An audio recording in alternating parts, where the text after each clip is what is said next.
تو موت کے وقت اگر اللہ موت دیتا, روح کو موت دیتا, تو روح کو موت تھوڑی آتی ہے, پھر وصول کس چیز کو کیا ہے, سمجھتے ہو؟ تبھی آگے اللہ کہتے ہیں جس کو موت دینے کا ارادہ ہوتا ہے اس کی روح نہیں لوٹاتا, روک کے رکھ لیتا ہوں اپنے پاس, اور جس کو زندہ کرنا ہوتا ہے, جو روح لی تھی واپس, اس کو باڈی کو واپس کر دیتا ہوں. سمجھ میں آ رہا ہے؟ تو توفا کا اصل مطلب کیا ہوا؟ وصول کر لینا.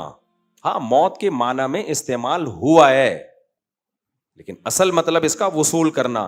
تو اب میں آیت کا ترجمہ کرتا ہوں. اللہ کہہ رہے ہیں عیسیٰ علیہ السلام کو, یا عیسیٰ انی متوفیکا, اے عیسیٰ میں تجھے وصول کر لوں گا, ورافعوک الیہ, اس کی صورت کیا ہوگی, کس طرح سے اللہ تو مجھے وصول کرے گا؟ رافعوک الیہ, یہ عطف تفسیری ہے, آگے ڈیٹیل بیان کر رہا ہے یہ. واو, رافعوک الیہ, میں تجھے اپنی طرف اٹھا لوں گا, پوری باڈی سمیت تجھے اٹھاؤں گا میں اپنی طرف, اس طرح سے میں تجھے وصول کروں گا. سمجھتے ہو کہ نہیں سمجھتے ہو؟ اس لیے غامدی صاحب نے اس آیت کے ترجمے میں ڈنڈی ماری ہے, سمجھتے ہو؟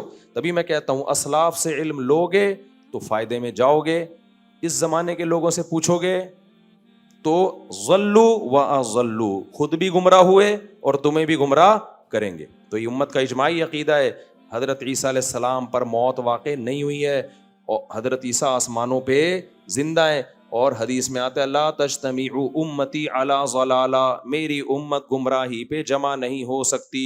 تو جب امت کا اجماعی عقیدہ ایک دفعہ بن گیا کہ حضرت عیسیٰ زندہ ہیں, تو اب اس سے انحراف کرنا کسی بھی دلیل کی بیس پہ جائز نہیں ہے. سمجھتے ہو کہ نہیں سمجھتے؟ آگے چلتے ہیں ہم. اللہ نے انسان سے ایک شکایت کی ہے, فَإِذَا مَسَّ الْإِنسَانَ ضُرٌّ دَعَانَا. اللہ کہتے ہیں جب انسان کو کوئی ٹینشن ہوتی ہے نا, گڑ گڑاتا ہے ہمارے سامنے. سارے نیک شریف شرفا قسم کے بنے ہوئے ہوتے ہیں.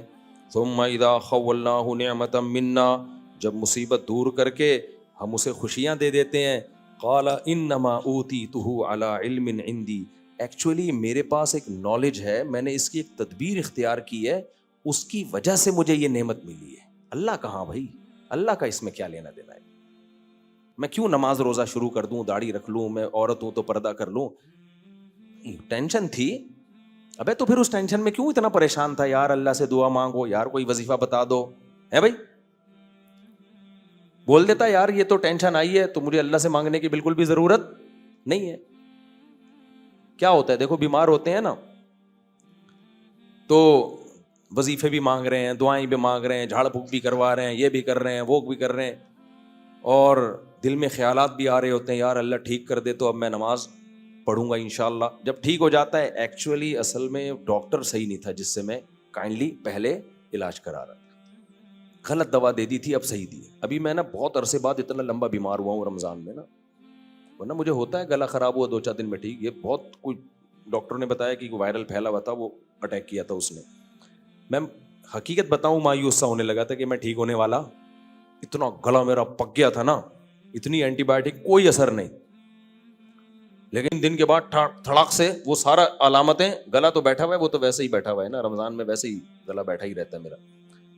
تو مجھے خیال ہوا دیکھو انسان مایوس ہو جاتا ہے. میں تو وصیتیں کرنے لگا تھا کہ بھائی اگر میں چلا گیا ہسپتال میں تو یہ وغیرہ وغیرہ نا.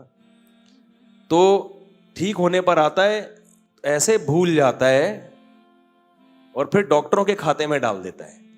ایکچولی اصل میں میڈیسن تھوڑی چینج کی, حالانکہ میڈیسن چینج کر کے بھی ٹھیک نہیں ہو رہے تھے, بغیر چینج کے بھی ٹھیک نہیں ہو رہے تھے. تو میں نہیں کہہ رہا کہ ڈاکٹر کا اس میں دخل نہیں ہوتا بھائی, ڈاکٹر کی دوا اگر آپ کو لگتی ہے تو اس میں بھی کس کے ارادے کا دخل ہوتا ہے؟ اللہ کے ارادے کا. کتنے لوگ ہیں اچھے بھلے تھے, ڈاکٹر کے پاس علاج کے لیے گئے, ٹیکا لگا کے بندہ ہی مار دیا ڈاکٹر نے. پھر ڈاکٹر آرام سے کہہ دیتے ایکچولی سائیڈ افیکٹ. ایکچولی اصل میں تو وہ 100 میں 1 کو سائیڈ افیکٹ ہو جاتا ہے, اس کا ری ایکشن ہوتا ہے, تو یہ انجیکشن نے ری ایکٹ کر دیا اصل میں. بھائی کچھ بھی کیا, موت زندگی کس کے ہاتھ میں ہے؟ اللہ کے. تبھی تو ابراہیم علیہ السلام نے فرمایا وَإِذَا مَرِضْتُ فَهُوَ يَشْفِينِ, میں جب بیمار ہوتا ہوں تو مجھے شفا کون دیتا ہے؟ اللہ. تو بھائی ہم ملحد نہیں ہیں, ہم مادہ پرست نہیں ہیں کہ ہر چیز اسباب کے کھاتے میں ڈال دیں. ہم کس پر ایمان رکھتے ہیں؟ اللہ پر. اسباب میں جان ڈالنا بھی اللہ کا کام, اسباب سے جان نکالنا بھی کس کا کام؟ اللہ کا کام. تو اللہ کہتے ہیں انسانوں میں بہت سے ایسے ہیں ٹینشنوں میں آتے ہیں, او ہو بھائی اللہ اللہ ہی لگا ہوا ہے. جب ٹھیک ہو گئے تو پھر یہ پہلے تو دعا مانگ رہے ہوتے ہیں, اللہ نے کی, اللہ تو ٹھیک کر دے, اللہ تو ٹھیک کر دے. جب ٹھیک ہو گیا تو پھر یہ نہیں کہہ رہے اللہ نے ٹھیک کیا, کہہ رہے ہیں وہ اصل میں میں نے وہ دماغ اپنا استعمال کیا. تیرے بھائی کے پاس دماغ تو تجھے پتا ہے بہترین دماغ, تیرے بھائی کے پاس تجھے پتا ہے دماغ کیا ہے, بہترین دماغ ہے, اور پھر قابلیت بھی ہے. جیسے غربت میں جب غریب تھے تو پیسہ نہیں تھا, رو رہے تھے, دعائیں مانگ رہے تھے, پیسہ آ گیا. مائنڈ ہے یار, مائنڈ ہے. یہ جو لوگ غریب ہیں نا, یہ اپنی نااہلی سے غریب ہیں. ان لوگوں کے پاس میرے جیسا دماغ ہوتا, میرے جیسی صلاحیت ہوتی, نوٹ چھاپنے کی مشینیں بنتے. یہ کمبختوں کو پیسہ کمانا آتا ہی نہیں ہے, پوچھتے بھی نہیں ہے, مجھ سے مشورہ بھی نہیں لیتے. ابے جب تیرے پاس پیسہ نہیں تھا, غریب تھا, تو اللہ کے سامنے کیوں رو رہا تھا؟ پھر آ کے کہہ دیتا اے اللہ سے کچھ نہیں ہوتا, میرے پاس مائنڈ ہے, میں غریب ہوں, دوبارہ کیا بن جاؤں گا؟ دولت مند. تو پہلے مایوس ہو جاتا ہے. تو اللہ نے ہمیں بتایا کہ ٹینشن میں مایوس مت ہونا. جب ٹینشن ہے وہ بھی اللہ نے دی, ٹینشن دور بھی کون کرے گا؟ اللہ کرے گا. تو پریشانیوں میں مایوس نہیں ہونا, خوشیوں میں اترانا نہیں ہے. سمجھتے ہو؟ یہ اس آیت کا حاصل ہے. آگے